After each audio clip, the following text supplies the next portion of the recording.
Welcome, everybody. This is 2026. It's awesome to be here with you today.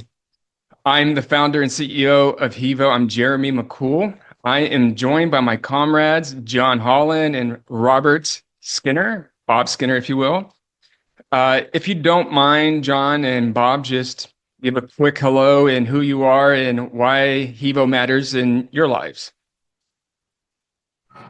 I'll jump in. I'm John Holland, been with HEVO for a little over a year, been in the industry about 12, 13 years. And I'm always looking to where the puck is going in the industry and just looking at reading the tea leaves, so to speak, with the explosion of autonomous vehicles. If you follow in CES, everything that came out of that with NVIDIA and the chips and last mile and autonomous, we have to have wireless charging for electric vehicles from an ROI perspective. So playing the long and the short game, right? So we have the auto OEMs for the long game, and then we have a lot of cottage industry solutions coming up in the next couple of years. So excited to be part of the team. Catching Thank the you, wave. John. Hey, Bob, how you doing? Hey, I'm good. I'm good. Bob Skinner, Detroit native, so born and raised automotive. So, as the EV world has been going through iterations, I've been highly interested, involved over the last few years. And I think John stole my words. I'm trying to go where the puck is, also a hockey town. So, or where it's going. Yeah, I was actually at CES and saw the tremendous amount of focus on autonomous personal autonomy, besides robo taxis coming down the line, and just the sheer convenience of charging wirelessly has been something of high interest to me. So excited to talk through some opportunities today. Yeah, actually, that's perfect because guess what today's topic is? It's about autonomy and our commercialization plan. So, folks, we're going to go through a pretty deep level of presentation slides here. I'm going to try my best to get through as many of these as I possibly can. No promises. Obviously, I can through that. We will not send this presentation out, just an FYI, because there's a lot of sensitive topics and things that are inside this presentation that frankly, we just don't want getting out there to everybody. But nonetheless, it is a deep dive into how we are translating this whole autonomous future into wireless charging. And so as we've been seeing is there's a lot of growth happening in this space for electric vehicles. But specifically, what we see is a $1.3 trillion opportunity for the electric vehicle market growth. You might recall my last webinar, or on our last webinar, I talked about this a bit. And certainly there was already a lot of targets in place as we move forward. But now I'm going to have Bob talk a little bit for just a moment about what he has seen from the explosion on the robotaxi market side, because he's been involved with some of these kinds of programs, and certainly hasn't, John has as well. So just a high level view of this, first and foremost, is that a lot of this presentation has come from a group called the Driverless Digest. So some of this early data that you're going to see is from the Driverless Digest because they've got some of the best details on this market than anybody in the world. What we are seeing across the map here is all these little dots represent these programs that are currently underway or about to launch for these autonomous vehicle programs. And so we see about a dozen plus players already in AV, and this market is going to grow by 15 to 20x over the next 5 years. That growth is really driven by the level 4, level 5 autonomy that most of these kinds of programs are already using today. And this really creates a massive charging demand because at the end of the day, these vehicles need to stay in operation as much as possible 24/7. They want to charge as fast as possible. And the other part of that is that they're going to grow incredibly quick. So there's going to be a lot of demand on the grid for this. The robotaxi market is really segmented into two primary important players right now, which is Waymo and Apollo Go, which is out of China. And these are the ridership volumes that they're seeing already per month basis.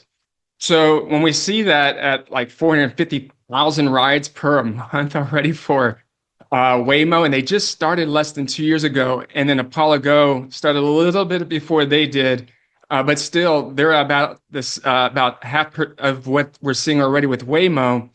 This is a lot of ridership, and that creates this other curve that you see here, which is these other companies, WeRide, Pony AI, Tesla, and Cruise coming online. Now, this is the actual amount of vehicles that are in use today. So from that kind of point of view, you can look at this and go, that's not that much of a market right now. Tell me when it's in the hundreds of thousands or the millions of vehicles. But here's the thing. Costs are coming down on these cars quite significantly. If we look just a couple of years ago, they were well over 100,000. Now we're starting to see vehicles getting prepared to come out, and then that like $50,000 to $75,000 level. So as these costs are falling, we're going to see more of these kinds of vehicles make their way out. And the other part is when you look at the data purely from the point of view of the physical world of AI, 20 months ago, it's hard to believe, Waymo had 0% of the San Francisco rideshare market, and now they have 27%. Lyft is headquartered out of the San Francisco area. They've taken over Lyft in terms of market share in San Francisco already. By the way, they're probably on their way to taking it over from Uber as well. This is a monumental shift in the direction of electrification, robotaxiing, and just AV in general. So as we continue this trajectory, what's driving this is cost. It's always about economics. And so the most convenient way to travel, even in a public transit mode, albeit that it would be private transportation, is at a 25-cent per mile basis of where the target is right now for these autonomous vehicle programs and these robotaxi programs. It's a compelling market advantage versus driving, which is still segmented around $1.10 per mile. So in the next 5 to 10 years, we're going to see robotaxiing and autonomous fleets, AVs, if you will, autonomous vehicles, really taking on the ridership, but also goods, transport, delivery of retail goods. All those things are starting to shape up in this market today.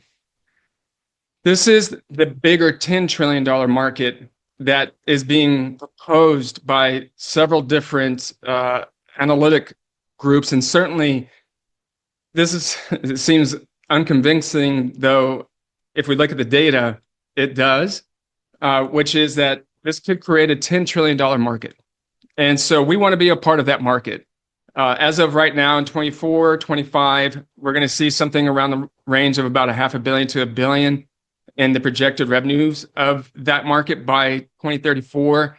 That's going to continue to grow up to about $13 billion with a 36.8% compound annual growth rate. So there's a lot happening here as the autonomous fleet software and operations and infrastructure scale.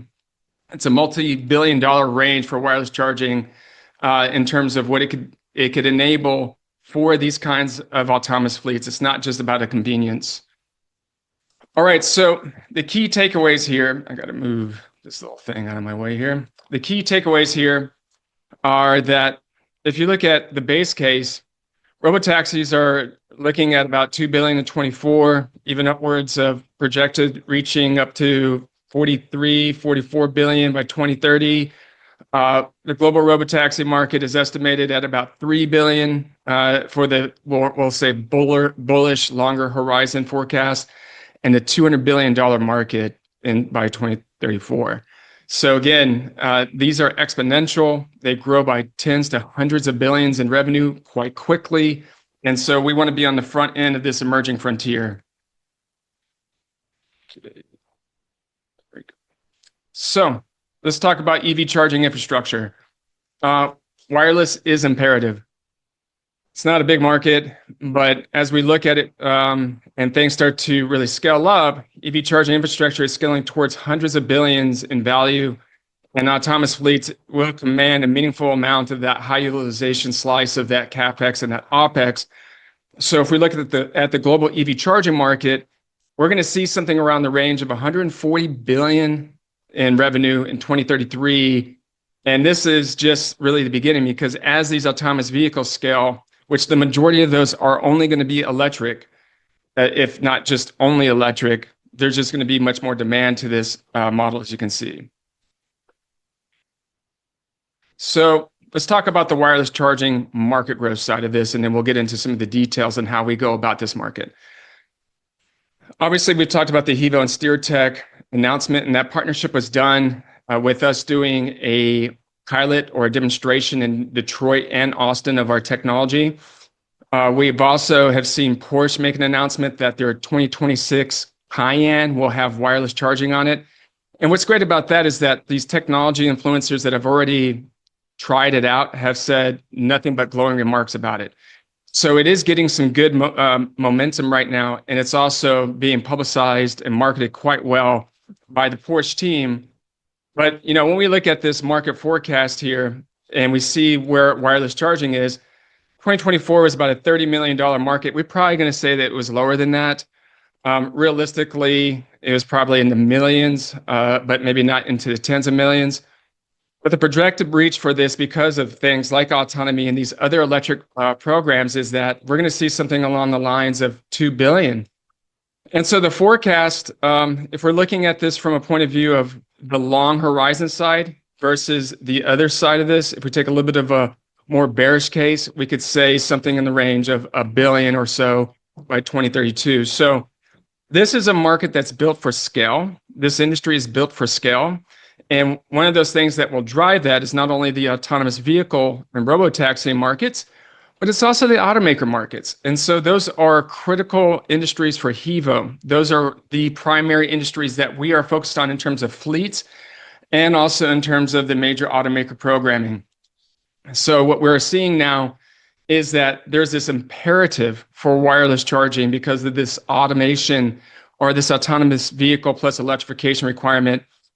You may not have seen this, but if you did, this is just another detail. Lucid and Neuro unveiled, with Uber being a part of their partnership platform, a level 4 autonomous robotaxi built on the Lucid Gravity platform at CES 2026. And that was announced just a couple of weeks ago when Bob was at the CES event, but also that they've already started autonomous on-road testing. And you can see that this vehicle is purpose-built with that halo on the top, that apparatus that's there for their autonomous technology. So the overarching takeaways from this is that robotaxis are built for this single-digit billion-dollar to tens of hundreds of billions of dollar programming that we're going to see happen over the course of the next, call it 5 to 10 years. Wireless charging, we're going to see it go from low millions to that first billion plus mark in the next, call it 5 years or so, and maybe even up to multiple billions of dollars that by the early 2030s. For EVs overall, we see something of an intake somewhere between 1.33 trillion to 6.52 trillion by 2030. So that market's going to continue to trend upward. The autonomous fleet operations moved from about $500 million in 24 to about 13 billion in 2034. And then this EV charging infrastructure, in terms of the just general heading that everything is going towards right now, grows to about $140 billion market by 2033. Of course, we want to have a big slice in that. And if you look at the numbers there, they're projecting that wireless charging only represents about 1% or even less than that of the EV charging infrastructure market. But we think that that gives us a lot of opportunity to go scale and own more of that market trajectory than what is being currently promoted. So here's a strategy overview. We want to become the de facto wireless charging standard for autonomous vehicles and commercial EV fleets. We see that we can do this by executing high visibility pilots. We can do that by driving early fleet and AV adopter models. We can see that by being done through creating strong OEM pull through that's being led to factory installed wireless charging as a standard through these kind of programs with these fleets and these autonomous vehicle platforms. And then building a scalable, capital efficient, production ready system and company where there's both HEVO owned and contract manufacturing that's already being planned and designed. And we're going to get into that segment here momentarily. But ultimately, we can leverage these early wins for driving hyperscaling of our integrated wireless charging systems with these autonomous parking alignment systems and AV technologies that expand this into our vehicle to grid, vehicle to home, vehicle to building revenue models that we've built into our new technology platforms, and also to have that co-located with solar microgrids to maximize the economic and operational value of all this, meaning that we can help to support all the challenging off-grid cycling of all these solar and storage systems through these electric cars that can operate as an offset to that. Okay, so the strategy, there's multiple phases and use cases here, but ultimately we're targeting AV fleets, as you can see here, as the first kind of part of this. So there's a validating phase, it then expands into something that's called the expanding phase, and then we scale into something that is called the scaling phase.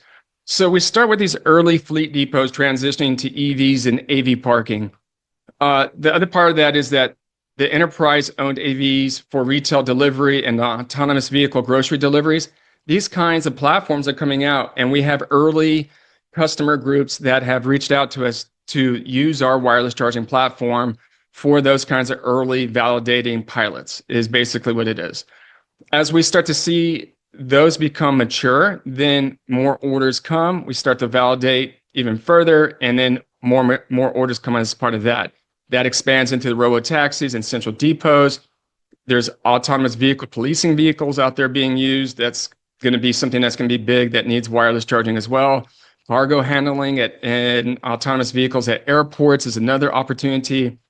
And then once we get into this bit of a scaling phase, we see that with automated parking, alignment for charging in fleet yards and zones, citywide curbside wireless charging for these robotaxis so they don't have to go to a centralized depot to go charge, which is just not a great model for them. And then these parking lots and garage parks for AV charging, not to mention the retail locations where a lot of the goods from these retailers will be picked up at their front doors or back bay areas. Those are also key locations for using wireless charging.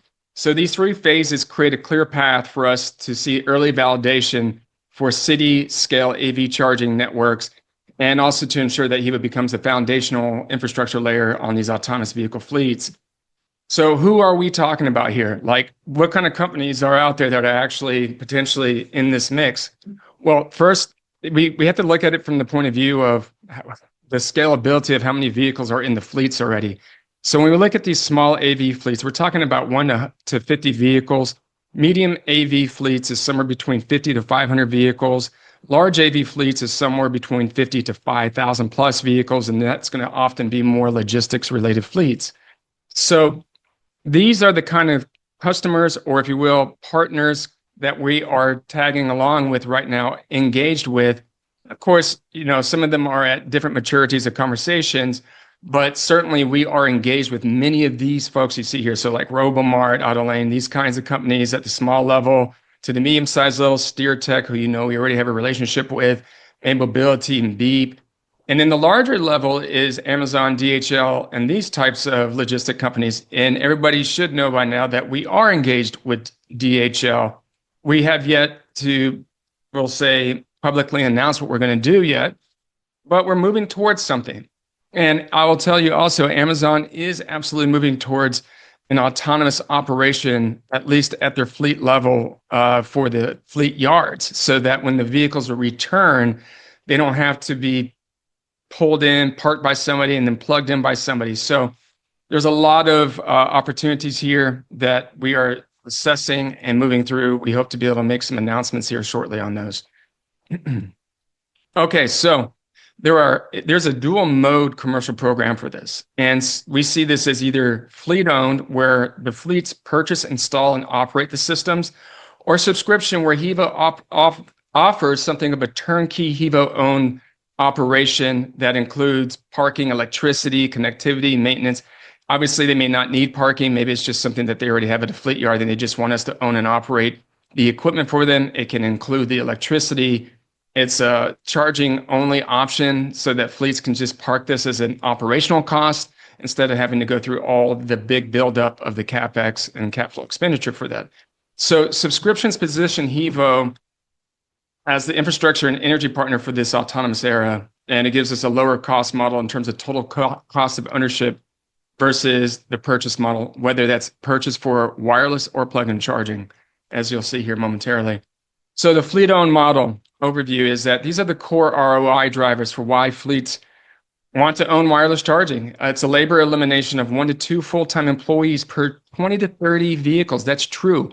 So if you have multiple fleet operations happening where you have daytime, nighttime deliveries or robotaxing or whatever it might be, every 20 to 30 vehicles requires some form of a charging attendant. All right. And on top of that, then there's going to be mistakes that happen because of human error of not plugging in correctly. So somewhere between a 3 to 7% downtime, meaning that the vehicles weren't correctly plugged in, something happened during the charging process and it didn't get the charge that it was supposed to get, et cetera. The depot efficiency is also important. What we have been told by major fleets around the world is that they typically see 10 to 20% of their parking spaces taken up by plug-in charging apparatuses and equipment and ballers and cords. And that's not really what is intended to happen with these electrification programs, that they're removing parking spaces, because that's ultimately removing cars from their fleet. The avoided grid upgrades, so especially with solar and storage and microgrids, we are working on multiple different lines right now where there's rapid deploying solar and storage systems that then incorporate our wireless charging. So instead of having to wait for weeks, months, even years to get systems approved and installed, you can just do a drop and play solar storage and wireless system into an individual parking lot. And it may not give, somebody more than 40 to 60 miles of range per day, but it would get them moving faster. And then later on, it could be connected to the grid if they needed it, as an example.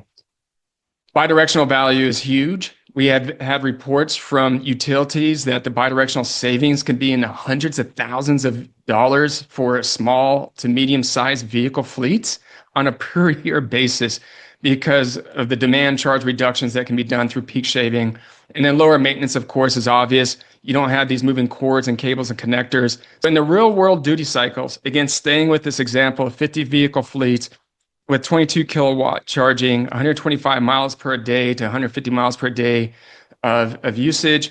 Plug-in charging competitors on a per month cycle with all those ROI bullet points built into the economics, they're usually going to see that these estimates are going to be between $300 to $427 per month per vehicle. That's what they're basically targeted at.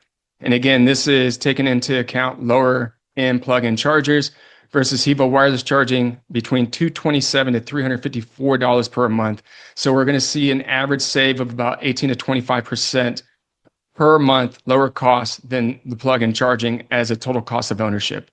So the 5-year savings on a 50 vehicle model is $220,000 to $500,000 on a 5-year savings for a 50 vehicle fleet. Let's talk a little bit more about this. Mid-volume pricing, we see that price being somewhere, again, that's like 100 to 1,000 units of production per year basis. $269 to $299 per month is what basically our price would be to the customer. And at high volume, it even delivers even more. So what we do see is that at the end of the day, the margin per vehicle per month versus plug-in charging is $40 to $70 saved per month basis for these kinds of operations. And it even beats, our subscription model even beats the HEVO owned fleet model, meaning that the fleets own our equipment, they're installing it, they're managing it. When we look at it, if HEVO takes over ownership of that and we scale it, then our model for supplying it to them as a turnkey solution beats out them owning it and managing it by quite a bit. So the path to wireless is a standard. Fleets want vehicles that just work. OEMs want features that differentiate their EVs. Wireless becomes a factory option. HEVO becomes the default charging interface. Plug-in charging becomes the backup. HEVO becomes the platform, not the accessory.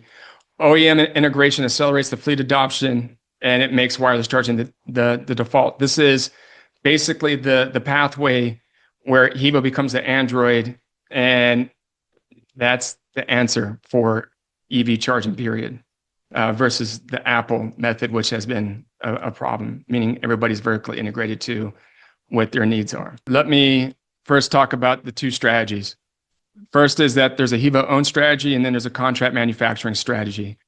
The HEVO owned strategy is US based production. I don't see us scaling that out. Good news is that we're in discussions with former Tesla Gigafactory engineering teams that have just even recently done the Germany related Gigafactory install. So they did that. We would still retain obviously full control and manufacturing IP and be able to leverage those US based incentives. So we're looking at this from a point of view of factory design, line balancing, throughput optimization, automation planning, and quality systems. This is ideal for low to mid volume production for fleet programs, early OEM integration, flexible configuration changes, and things that we need to have there to allow our products to continue to evolve. While we're going through that process, and in parallel to that, we're in discussions with a team out of Asia that brings deep experience with wireless charging. They've already done wireless charging related manufacturing setup as well in Taiwan. And so these guys have certainly the expertise for high volume JV programs with other contract manufacturers. They're Asian based, so therefore there's production scaling that's already built into that, cost optimization in terms of line execution, and the repeatability on high volume outputs. Well, we did it.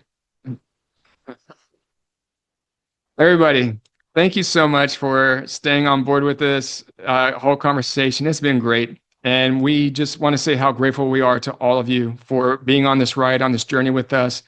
There's much more to come. We are, as you can see, working through some unique commercialization models. And we think the autonomous future is the one that HEVO should bet on. I would imagine that you do too. Hopefully after this presentation, it's given you some thoughts to think about. If anybody has any other follow-up questions, please feel free to reach out to me directly as well. If you know my email already, but invest@hevo.com will get you to us as well. Thank you so much, team. Thank you so much to everybody that joined. We'll talk soon. Take care. Bye for now.